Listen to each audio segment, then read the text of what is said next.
Okay, welcome back to our next video in our lecture series on pharmacology. In this video, we'll discuss chapter number 5, Using Drugs Therapeutically. Learning objectives for this chapter: describe the physiologic basis of drug effects, differentiate between a local and systemic drug effect, describe 2 actions a physician might take to reverse drug toxicity, describe the physiologic basis of an allergic drug reaction, describe the physiologic basis of a drug-drug and drug-food interactions, describe the metric system of drug measurement, describe these other types of drug measurements: inches, units, drops, milliequivalents, percentages, and ratios, recognize and define Latin abbreviations indicating frequency of doses, describe how dose calculations are made for adults and children and patients on chemotherapy drugs, name the 7 rights of drug administration, and lastly, define the keywords and phrases for this chapter. A quick introduction: the effect of a drug exerts is directed toward 3 things: prevention, diagnosis, and treatment. Now, unfortunately, drugs can also exert some other undesirable effects. Now, drug effects can be altered by their interactions with various types of foods and other types of drugs. Now, drug effects are initiated through receptors. These are special protein molecules that are found on the cell membrane of every cell. And these receptors are specifically designed to interact with natural body chemicals, such as hormones, enzymes, neurotransmitters. And these receptors can also interact with drugs that we take. And the way that these receptors bind to natural chemicals or to drugs we take is called a lock and key method. The receptors on the cell membrane surface are considered to be the lock, and the drugs are the key. Now, certain drugs can activate or unlock these receptors, and chemically similar drugs can also activate the same receptor and produce similar effects. Now, a drug that is able to unlock and activate a receptor is called an agonist drug. So they'll bind to the receptor on a cell surface and produce an effect. Now, there are some drugs that can fit into the receptor but cannot unlock or activate that receptor. And these are called antagonist or blocker drugs. Their therapeutic action is to occupy the receptor site. So agonist drugs can't get to them and can't activate them. So these can block hormones, neurotransmitters, and other drugs from activating the receptor. This illustration has a quick lock and key model. So the receptors on the cell surface would be the lock, and then the drug would be the key. So in this example, this key would activate this lock and it would open it for this illustration. An antagonist, or a blocker drug, would fit into the lock but isn't able to activate it. So by this being here, the agonist can't activate it. So it literally is blocking the agonist drug from working. Now, one drug can act as a master key, and this can unlock several different receptors in different organs and different tissues. So this accounts for the therapeutic effect of a drug and also the various side effects of a drug. There is a number of different types of receptors that are found in the body, and they all are specific to various types of agonists. The first one we'll talk about: adrenergic receptors, also called alpha adrenergic receptors. The symbol here is a Greek symbol for alpha. There are different types of these. It's alpha 1 and alpha 2 receptors. And these are going to respond to norepinephrine, which is a neurotransmitter found in the sympathetic nervous system, and drugs that act in a similar way to norepinephrine. And the reason why these are called adrenergic, this is a reference to the adrenal glands where norepinephrine is produced. The other type of adrenergic are beta adrenergic. And there are beta 1 and beta 2 receptors, and these respond to epinephrine. Epinephrine is more commonly known as adrenaline. So this is another neurotransmitter found in the sympathetic nervous system.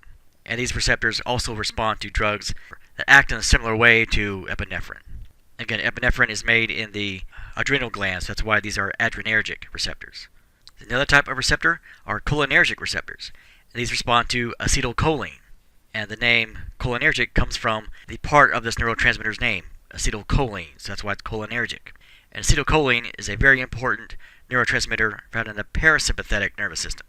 Another kind, histamine receptors. They're referenced as H1 and H2 receptors, and these usually respond in allergic reactions. I now talk about local versus systemic effect of a drug. So a drug can have one of 2 effects. It can either act locally or systemically. If a drug has a local effect, it is limited to the site of administration and the tissues immediately surrounding it. An example of this would be eye drops or ear drops. They will act locally. They will only act on the eyes or the ears that they are administered to. And if a drug has a systemic effect, it is felt throughout the body. It doesn't matter how the drug is administered or where it is administered. It is felt throughout the entire body, through your entire system. Now, some drugs will always have a local effect, and some drugs always have a systemic effect. An example of a drug that always has a local effect are drugs that are administered vaginally. Drugs that always have a systemic effect are orally administered drugs, for the most part. There are some exceptions. The exception for this rule will be some drugs that are not absorbed directly exert a local effect on the gastrointestinal tract. Some other examples that are always systemic, drugs that are administered intramuscularly or intravenously. And some drugs can be either systemic or local. It just depends on the type of drug that is being administered. Drugs that are inhaled, drugs that are administered subcutaneously or rectally. It just depends on the type of drug that is being given. All right, now we'll talk about the therapeutic effect of a drug. This is the drug's main action for which it was prescribed, the whole reason why you are taking that drug. The drug is selected to either prevent a disease, to diagnose a disease, or to treat a disease by controlling or improving the symptoms. Now, drugs can be directed toward a specific area of the body, which is called the target organ. And some drugs are not always directed toward a target organ, like antibiotics. And sometimes the therapeutic effect is actually a side effect, such as antihistamines or drugs that treat insomnia. All right, now we'll talk about side effects of a drug. Now, these are the effects of a drug other than their therapeutic effect. These can be mild and temporary, or they can be moderate and annoying, or these can be severe. And they're severe enough, the FDA may not even approve the drug. Now, once a drug is FDA approved, it must list the possible side effects in all of the advertisements for the drug and the informational literature while it's being prescribed, and also in packet inserts. Now, common side effects are listed as the drug is tested, and there's no drug that is entirely safe without potential side effects. And side effects can vary from person to person. You're going to easily have two people taking the same drug for the same condition. One person get very mild side effects, the other person get more severe side effects. It just depends on that individual person's body chemistry. Now, examples of side effects will vary widely. Some drugs produce very few side effects, and most drugs are associated with at least one or two side effects. Some common side effects for gastrointestinal drugs could be anorexia, could be nausea, vomiting, or diarrhea, or constipation, especially for narcotic drugs. Drugs for the central nervous system, common side effects would include drowsiness, or excitement, or depression. Antidepressant drugs, common side effects of this class of drugs would include blurred vision, or having dry mouth, or being fatigued. And some common side effects of chemotherapy drugs, nausea, vomiting, chills, fever. Some other common side effects, loss of hair, depression of the bone marrow. And the FDA does not take a chemotherapy drug off the market because of the treatment. Because the thinking is the life-threatening cancer is a bigger concern than the side effects. So yes, you may have nausea, yes, you may lose your hair, you may have a depression of your bone marrow, but at least you are alive to experience the side effects. Now, when side effects become severe, they'll often be referred to as adverse effects. And these are not as commonly observed as side effects, and these usually become apparent only after a drug is on the market. And these can cause the FDA to remove a drug from the market, even after it's been initially approved. For example, 7 of the 11 drugs taken off the market by the FDA from 1997 to the year 2000 were taken off because doctors kept prescribing certain drugs to particular patients, despite the warnings to the contrary in the drug information. So the information was out there to not prescribe it to a certain group of patients, but doctors were still prescribing it to them anyway. So in the year 2000, the FDA proposed regulations to make prescribing information provided with drugs easier for doctors to use, because the FDA acknowledged that very few doctors would take the time to read the lengthy fine print information sheets that went along with every drug. See, the newly revised drug information begins with a section describing the most important warnings for not describing a drug for particular types of patients, and ends with a patient counseling checklist that the doctor can review with the patient. So some of the more important points, the more important side effects, are listed in the very beginning of a drug information packet. In 2010, the FDA removed from the market the drug Darvon because of an increased risk of heart attacks and strokes. The drug known as fen-phen was removed from the market. This drug would treat obesity, while another drug that would treat obesity fasting was allowed to remain on the market as an appetite suppressant. Now, at the same time that fen-phen was removed from the market, a drug that's very similar to this chemically, Redux, was also taken off the market. Now, fen-phen and Redux were linked to patients developing pulmonary arterial hypertension and also receiving damage to heart valves. So that's why they were removed from the market, but a drug like Fasten was allowed to stay on the market because that didn't have that adverse side effect. The drug Zelnorm was approved by the FDA to treat irritable bowel syndrome and also chronic constipation, but it was removed from the market due to an increased risk of heart attacks and stroke. So these side effects weren't known as it went through the clinical trials, but became apparent after it had already been approved for sale to the general public. So these side effects became severe enough where they were classified as adverse, so it prompted the removal of this drug. The Accutane is a vitamin A type drug, or a retinoid drug, that was first approved by the FDA in 1982 to treat severe acne, severe cystic acne vulgaris. It was not until 2001 that the FDA required patients to sign a consent form prior to being given Accutane because of a possible link to suicide. So as long as the patient signs the consent form, will be allowed to continue taking the drug. Now, the incidence of death or adverse reactions to drugs have more than doubled between 1998 and 2005. So the FDA may require a drug company to mention serious and life-threatening or fatal adverse reactions in what's called a black box warning. Here's an example of how a black box warning would look. This is a bottle of Cipro, generic antibiotic drug. And on the label, you'll see a very clearly identifiable black box.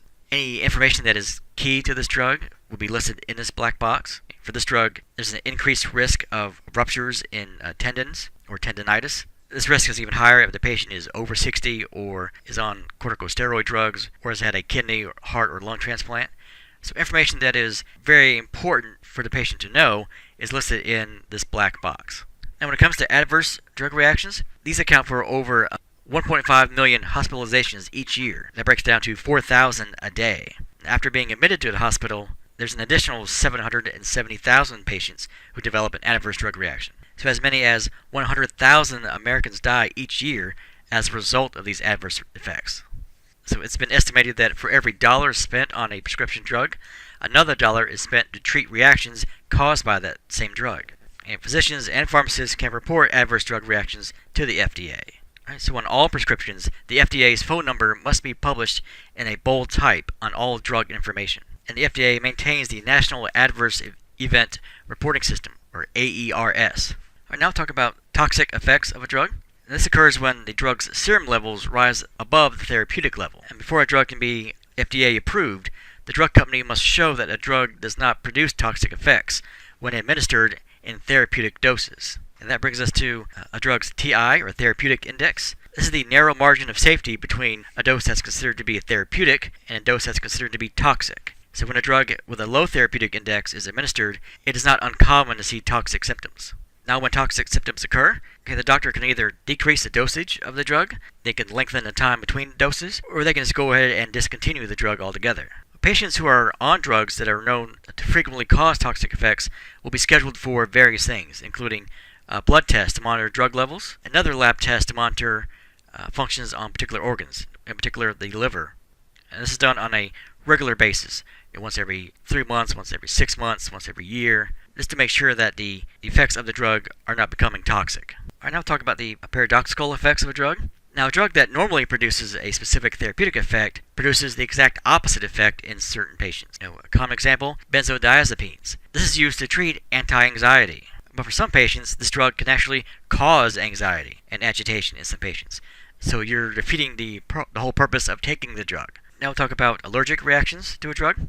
Now this is a type of side effect, but differs from other types of side effects. These always have a specific underlying cause. And this is caused by the release of histamines. The histamines are released when the body's immune system identifies a foreign substance, and your immune system will initiate an antibody response against it. So being allergic to pollen or grasses or hay fevers or peanuts or shellfish, being exposed to those things when you have an allergy to them, how your body responds to that is based on your immune system. Now, antigen does not provoke an allergic reaction in everyone, only in certain hypersensitive people. So histamines, these can produce anywhere from a mild allergic symptoms to very severe allergic symptoms, and this depends on how much is released in that individual person. Now, these reactions can be mild or they can be life-threatening, and the most severe symptoms of an allergic reaction are known as anaphylaxis or anaphylactic shock. This is a very sudden, very acute, very severe allergic reaction, and these are very life-threatening. Some examples of a mild allergic reactions include itching or swelling, redness or sneezing. These are all, by definition, allergic reactions. Your body is responding to the presence of something that you are allergic to. But these are not all that serious. They're more irritating than anything else. And some examples of severe to life-threatening allergic reactions: bronchospasms, edema or swelling, shock, then even death. This image we have an example of an allergy band that a patient would wear. This is why whenever you see a doctor in any kind of setting, you're asked, what drugs do you take? Are you allergic to any drugs? If you are allergic to drugs, it's important that you're able to notify other caregivers quickly that you do have an allergy. So you would wear something like this. Now, anaphylactic shock is not common, but it's often associated with antibiotic drugs, although other drugs may also produce this effect. Now, what's interesting here is a patient may take several courses of an antibiotic drug over many years and have no reaction, but then the next course of the drug will cause a reaction. So it's not always the immediate exposure to a drug or to an allergen that causes these reactions. Sometimes it's something much, much later on. So once a patient is sensitized to a particular drug, even a small dose can trigger an allergic reaction. In addition, some drugs will show a cross allergy to other drugs because of the similarities of their molecular structures. So you may not be exposed to your specific allergen, but something very chemically similar to that. So something very close to what you're allergic to may cause an allergic reaction. For example, patients who are allergic to penicillin should avoid other drugs in the penicillin group, like ampicillin, for example. And these patients may also have a hypersensitivity to cephalosporin antibiotics, like Keflex or Seclor, because those are very similar in chemical structure to penicillin drugs. All right, now we'll talk about idiosyncratic reactions to a drug. These are drug reactions that are not a side effect, and these are not based on an allergic reaction. And these are going to be unique for each individual person who takes a drug. So these are not adverse effects, these are not allergies, they're just very odd reactions produced by the drug based on that person's body chemistry. Now, the basis of these idiosyncratic reactions are the genetic makeup of the individual. Some genetic factors are responsible for the variations in the action of a drug and the metabolism of a drug. Now, certain ethnic groups have well-studied idiosyncratic reactions to drugs, such as Asian people or Jewish people or people of African descent. And that leads you to pharmacogenetics. This is the study of how the genetic makeup of different people affects their response to certain drugs. And of course, this is something that the patient can't control. But knowing how certain drugs may affect different groups of people differently is important to understand before you prescribe these drugs. An example of an idiosyncratic reaction to a drug, a malignant hyperthermia. This is an uncontrolled elevated body temperature. Now, this occurs in 1 out of 20,000 patients given the inhaled anesthetic drug halothane. Now, this can also occur in patients that are given succinylcholine prior to surgery. Now, this reaction is caused by a genetic variation in one known gene. Now, this may involve up to 6 different genes. This idiosyncratic reaction can result in death. All right, now we'll talk about drug-drug and drug-food interactions. Now, many patients take more than one drug on a daily basis, especially true for older adults. They make up 15% of our population, but they take 33% of all prescription drugs. And that often leads to something called polypharmacy. This is when patients take both prescription drugs and over-the-counter drugs. So the more drugs that you are taking, the more likely that you're going to have a drug-drug interaction. Now, when administered simultaneously, some drugs will interact with one another. This can either accentuate the action of each or diminish the effect of each. The way to optimize the therapeutic effect of a drug and also minimize the occurrence of adverse or toxic effects is to take the drug exactly as prescribed. But for many elderly people, this is a lot easier said than done. Taking multiple drugs that have varying schedules, given several times a day or daily or weekly, can be very confusing. Add to that common problems that go along with aging, memory loss, vision loss. All those will increase the possibility of non-compliance, which is missing a drug dose, or toxicity, where you take too many, where there's an overdose. Now, a drug dose container can be purchased at any drugstore or pharmacy, and this can be an inexpensive solution. And this is how one of these would look: a pretty standard rectangular shaped box, often color-coded for morning here and then evening. Now, there's a new FDA-approved computerized unit that's about the size of a bread box known as EMMA. electronic medication management system, which holds individualized doses of a month's worth of drugs.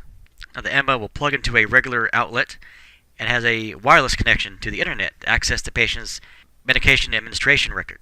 So when it's time for a drug dose, there's a audible alert that goes off. Then the patient goes to this box, pushes a button on the touchscreen, and then the drug dose is dispensed. See our next term, synergism. This occurs when two drugs combine to produce an effect, and the effect that is created is greater than either drug on its own independently. Now, in many cases, synergism is beneficial, such as Tylenol taken with codeine. If you take Tylenol by itself, it has an effect. If you take codeine by itself, it has an effect.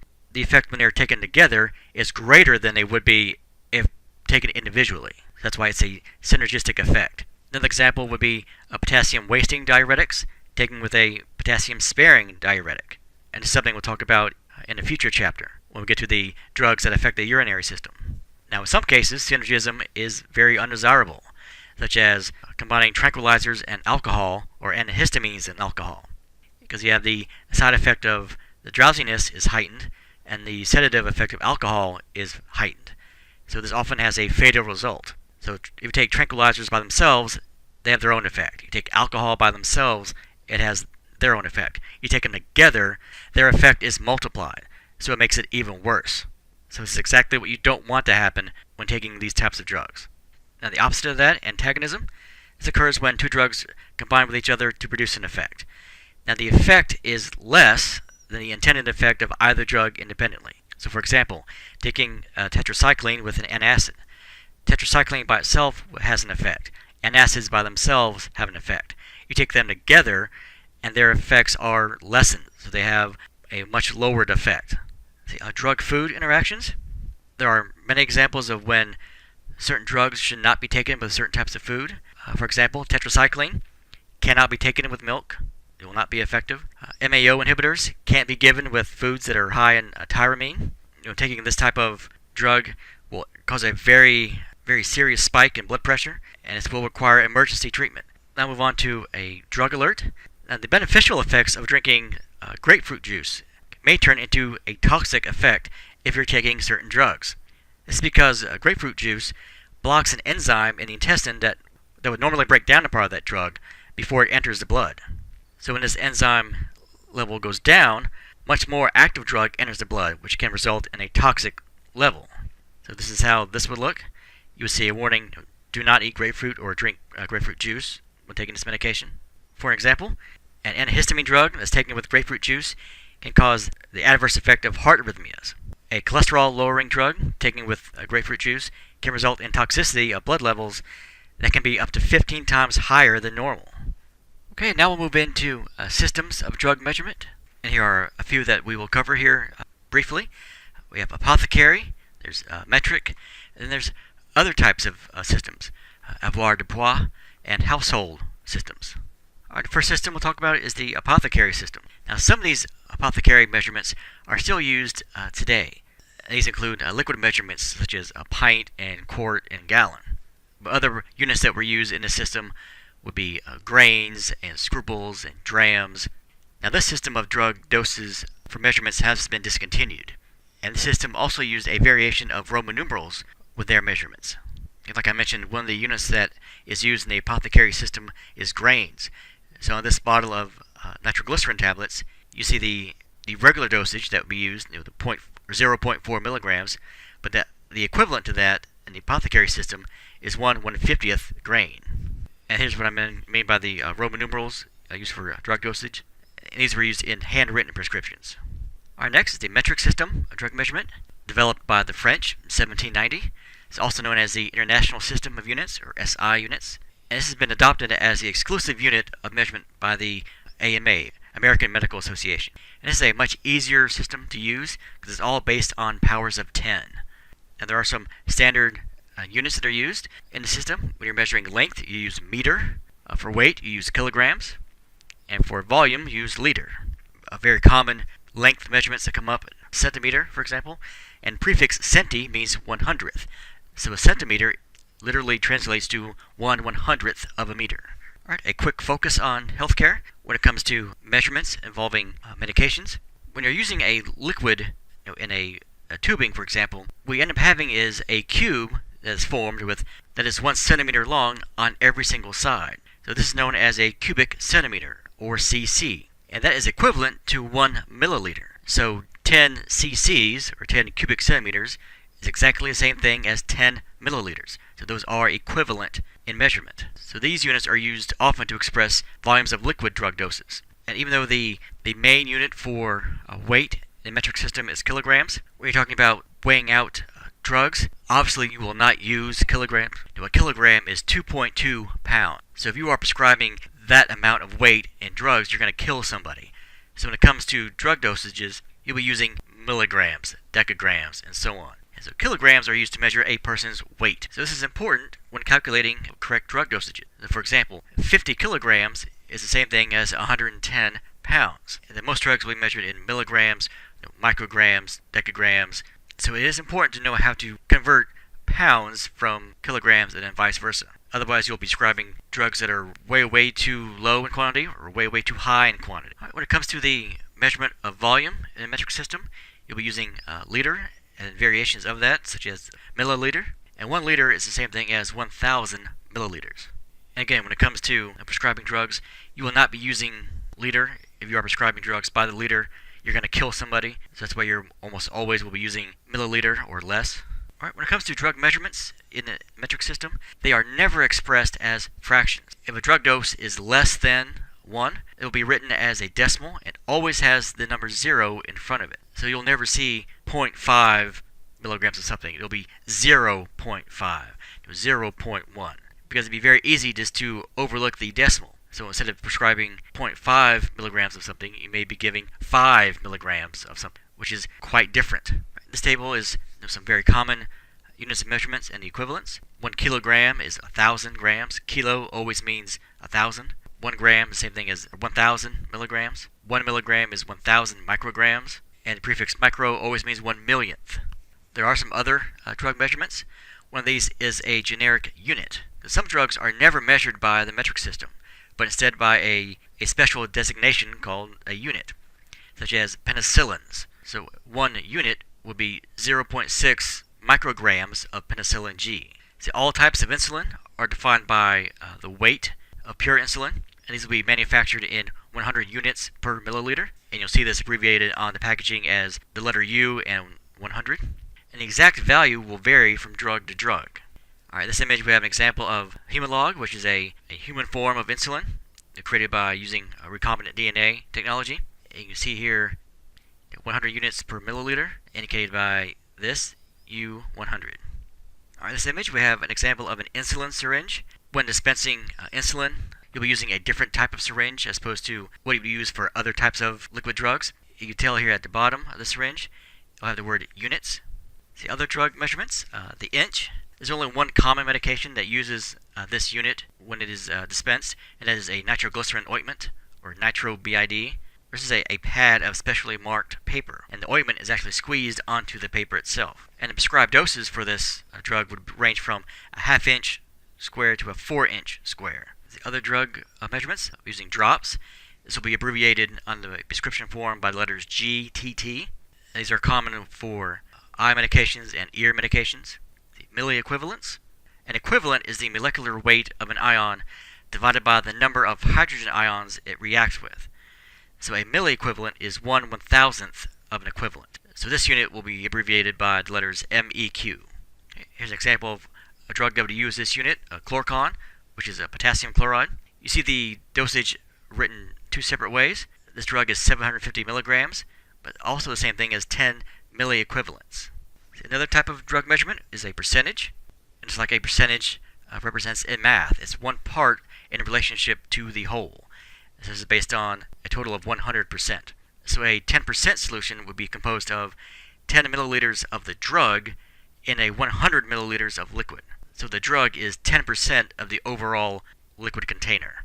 In this image we have an example of a drug that uses the percentage unit for measurement, hydrocortisone. You see very clearly marked 2.5%. This drug can also come in 0.1% or 0.2% or 0.5 or even 1%. The drug is 2.5% of the overall volume of this tubing. Another drug measurement, type would be ratio. This represents a relationship between the concentrations of two substances that are together in a solution. This is expressed as two numbers with a colon in between the two, just like they are in math. Another kind of drug measurement is the household unit measurement. This is an unofficial type of measurement. This is used by people at home measuring their own drugs, using such items such as a spoon or silverware. This is incredibly inaccurate because there's no standardized size. You consider to be a big spoon, the person next to you may not consider to be a big spoon. So you'll see a lot of this in home remedies when people have their own version of what will make you feel better. Alright, now we'll move on to the 7 rights of drug administration. Now, every year, 1.5 million people are harmed by drug errors. And there are some recommendations by the IOM, the Institute of Medicine. Some of these include that all prescriptions should be created electronically. That way there's no confusion on what was handwritten, for example. And drug information and drug inserts should be standardized. So if you get a prescription for LASIK from one doctor, the insert you get about that drug from that doctor should be exactly the same as someone 1,000 miles away. It's the same drug, same dose, you get the same information about that drug, regardless on who is prescribing it. And each patient has approximately 1 medication error per day. Maybe skipping a dose, maybe taking more than you should because you forgot you took it that day, taking it with food when you shouldn't be taking it with food, and so on. And the Archives of Internal Medicine has found that drug errors occur in 1 out of every 5 doses that are administered in a hospital. 20% of all meds given in a hospital setting are done incorrectly. The 7 rights of drug administration. Number 1, which seems fairly obvious, is getting the right drug. Now, generic drug names are often complex. Trade name drugs can have similar sounding names. So it's important that you check the drug name against the medication order. Checking it when the drug is taken from the cart or off the shelf, as it's being placed in a cup or poured into a cup, and before giving it to the patient. Make sure they are getting what they're supposed to be getting. And never administer a drug prepared by another person. No matter how much you trust them, if you don't prepare it, you shouldn't be giving it to someone else. Because if you do, then you are liable for what happens after that point. All right, this image we have an example of Zyprexa. And one of the ways to help distinguish between look-alike drug names is by putting capital letters within the word itself. Those are called tall man letters. The Prexa part of Zyprexa is capitalized.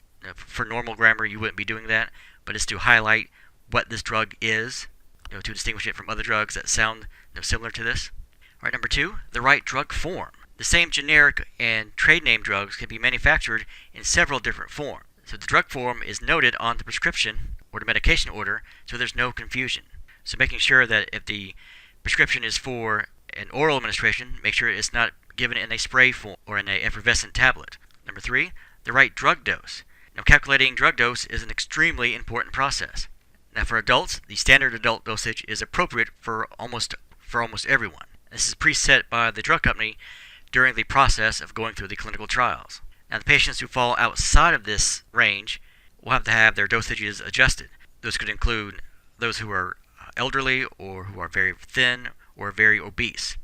Or making sure you're giving the right dosage for pediatric patients, especially for infants or premature babies. This has to be calculated with great accuracy. Even a slight error can be incredibly dangerous. And these dosages are based on the total weight of the patient, not the age. And these are often expressed as milligrams per kilograms per day. The amount of milligrams of the drug per kilogram of the body weight of that patient per a 24-hour period.